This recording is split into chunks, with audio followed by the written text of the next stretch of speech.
Hello, Falcon fans, and welcome to our career retrospect, a recap of what was an outstanding men's lacrosse career for this guy, Max Esposito, among the best, if not the best, to play the sport here at Concordia University of Wisconsin. My name is Matt Menzel. Max, let's begin, I guess, going back to, your early days, and before even the sport of lacrosse, what sports did you play growing up?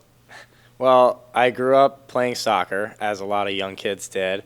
I played football for a year in 7th grade. I was the meanest nose tackle you could find out there.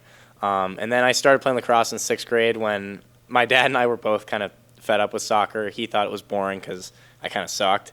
And the game was just too slow. And a lot of my friends were playing lacrosse, so he kind of just was like, hey, give this a shot. And I still remember, my first, youth clinics, getting up on Saturday mornings, 9 o'clock, super foggy, and just, with all my feeling like a bobblehead because the helmet's all big and when you're a little kid. But, yeah, I started in 6th grade and haven't looked back since, so. Was it an easy sport to, catch on with? Did it take a little bit of time to get used to the sport of lacrosse? Honestly, I don't really partially, yes and no, because it obviously is, a difficult sport to develop in at times, especially being an attackman and using your stick a lot more as opposed to relying more on your athleticism.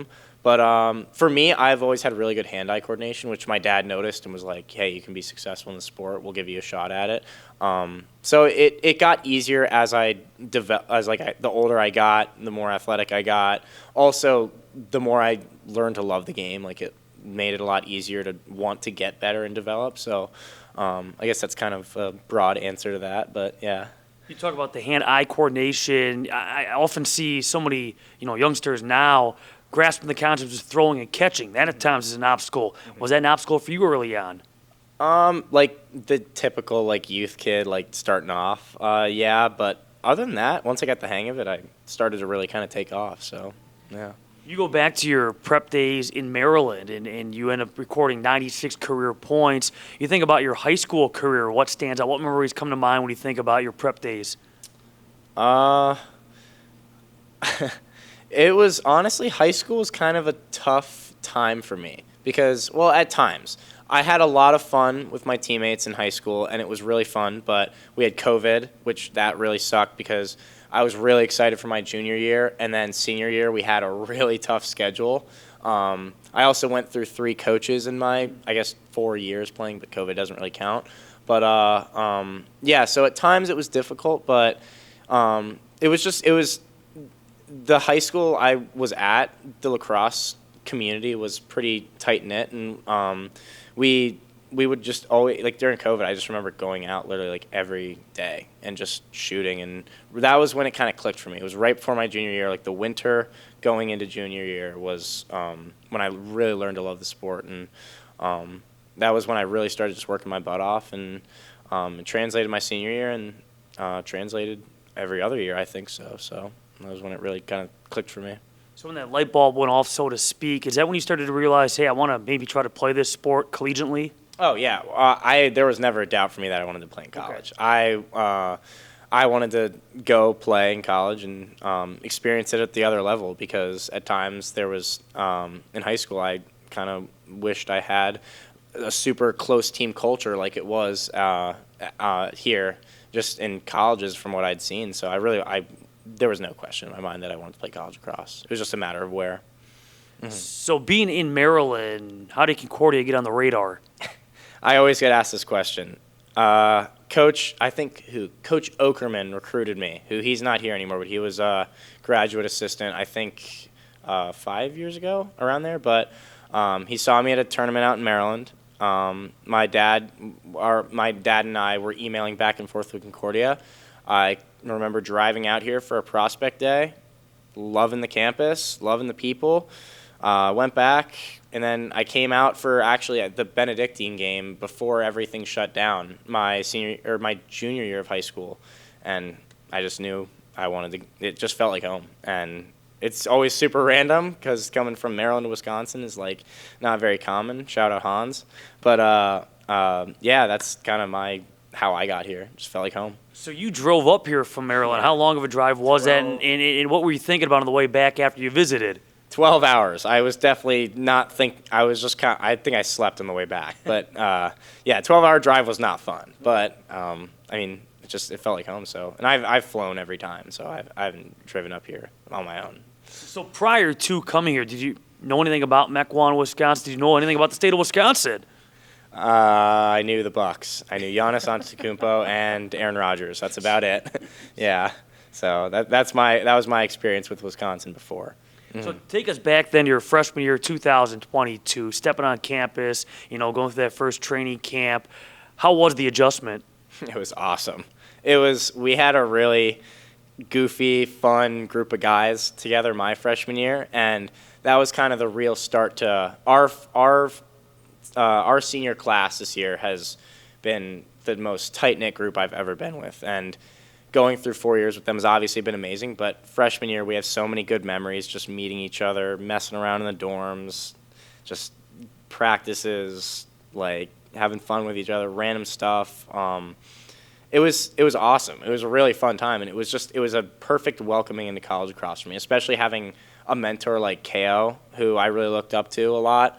Having him was awesome, and just seeing kind of the ins and outs of college lacrosse and really learning as much as I could from all our older guys.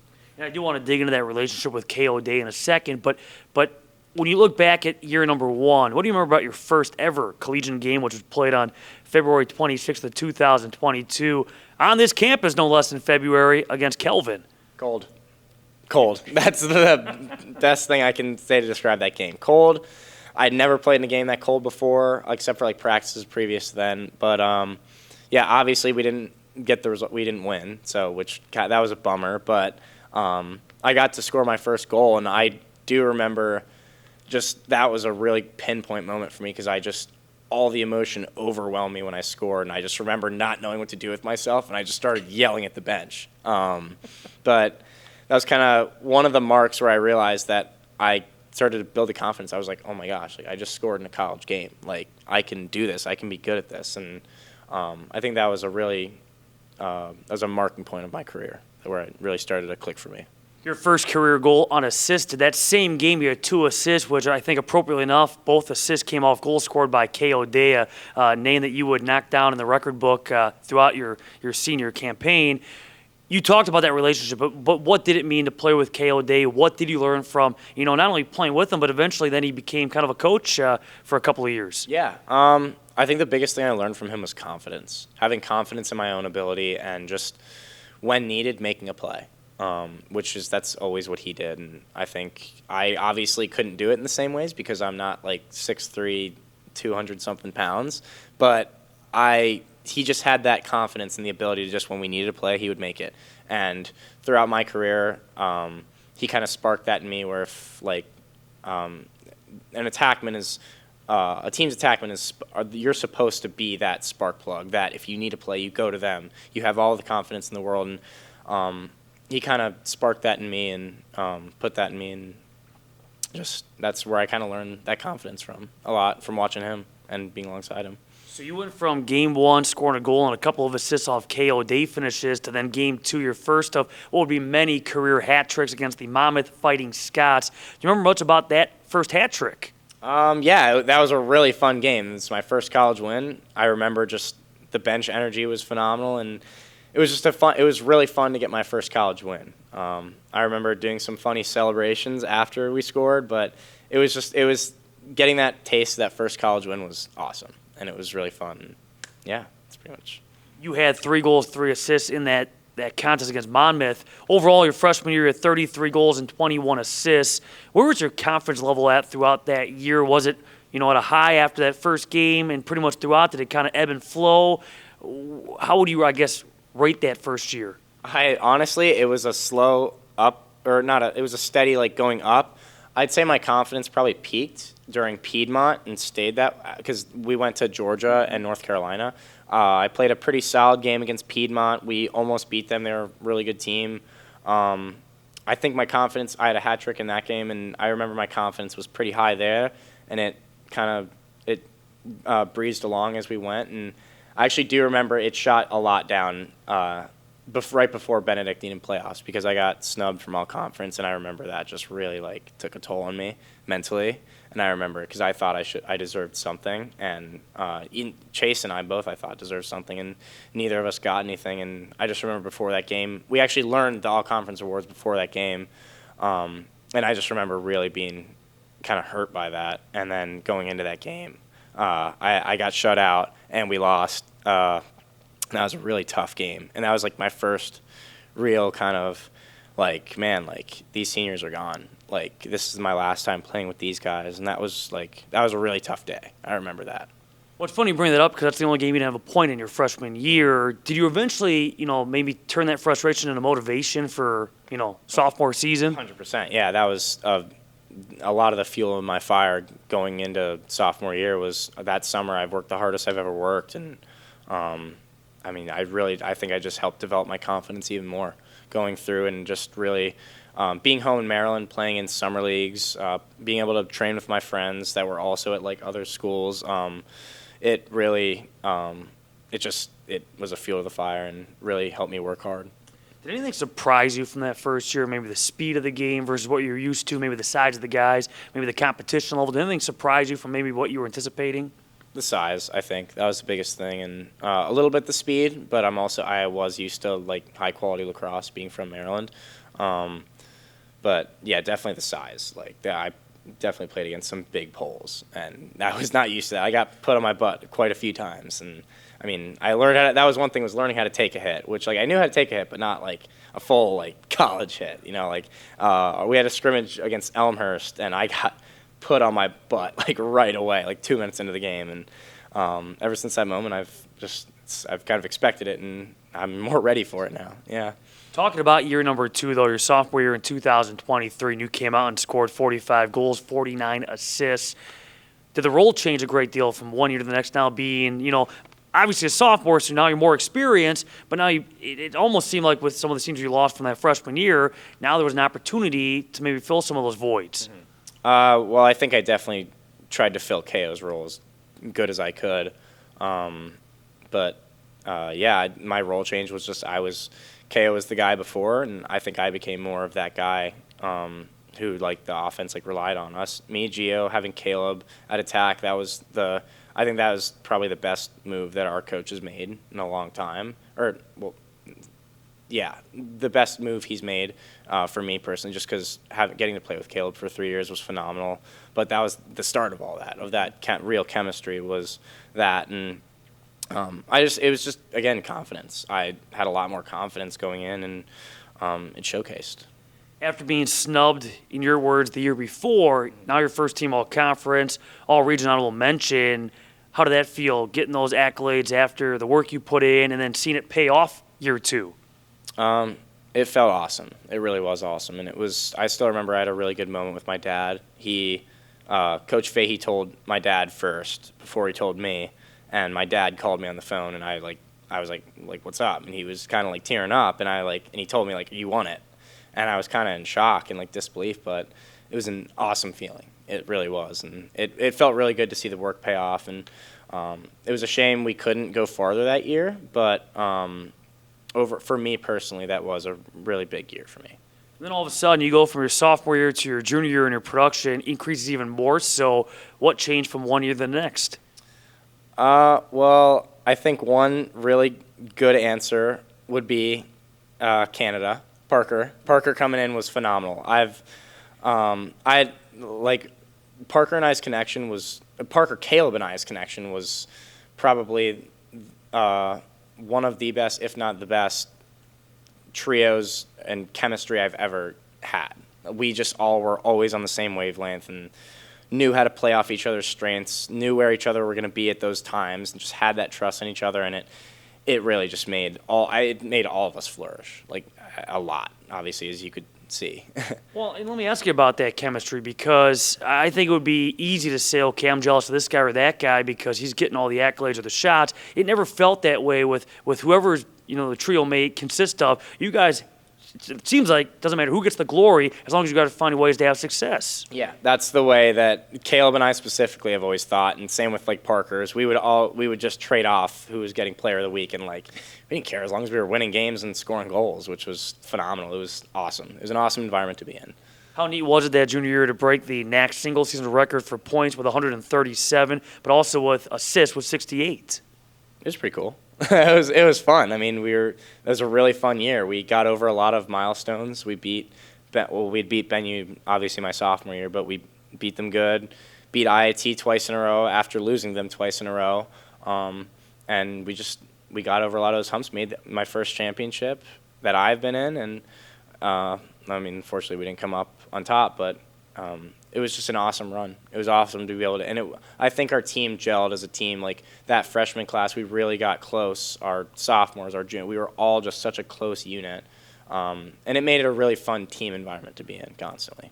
I don't mention All-American, 69 goals, 68 assists. Now let's move ahead to your senior campaign, and I guess how would you summarize this season? Because some hiccups early on, but when this team started to figure it out, my goodness, you guys were hard to beat. Yeah.